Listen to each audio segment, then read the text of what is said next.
কীভাবে ডুডল করতে হয় সেটা জানবো। ফার্স্টে ইনশট অ্যাপ ওপেন করে নিচ্ছি।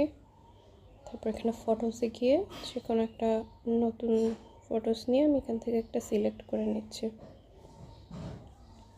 তারপর আমরা এখানে আসবো, একটু সাইডে গেলে দেখা যাবে ডুডলস নামের একটা অপশন। ডুডলসে হচ্ছে এই 3 নম্বরটা হচ্ছে একটু ডট ডটওয়ালা। এটা চাইলে বড় বেশি বেশি করা যাবে, চাইলে বড় করা যাবে, ছোট করা যাবে, আপনাদের ইচ্ছে মতন। তারপর কিছু ডুডলস করছি আমি। ওকে, একটু বেশি ছোট লাগতেছে আমার কাছে, একটু বড় করে করি।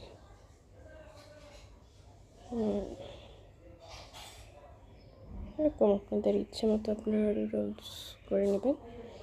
তারপর এখানে আরও কিছু অপশন আছে, চাইলে এগুলো ইউজ করা যেতে পারে, এগুলোর কালার চেঞ্জ করা যেতে পারে। এরকম করে এটা ভালো লাগতেছে না। তারপর এটাকে আমরা মুছতেও পারি, এই ডুডলসটাকে। ধরুন আমি একটা এখানে দাগ দিছি, এটা আমাদের ইরেজার দিয়ে ইরেজ করা যাবে, কোনো সমস্যা নেই। তারপর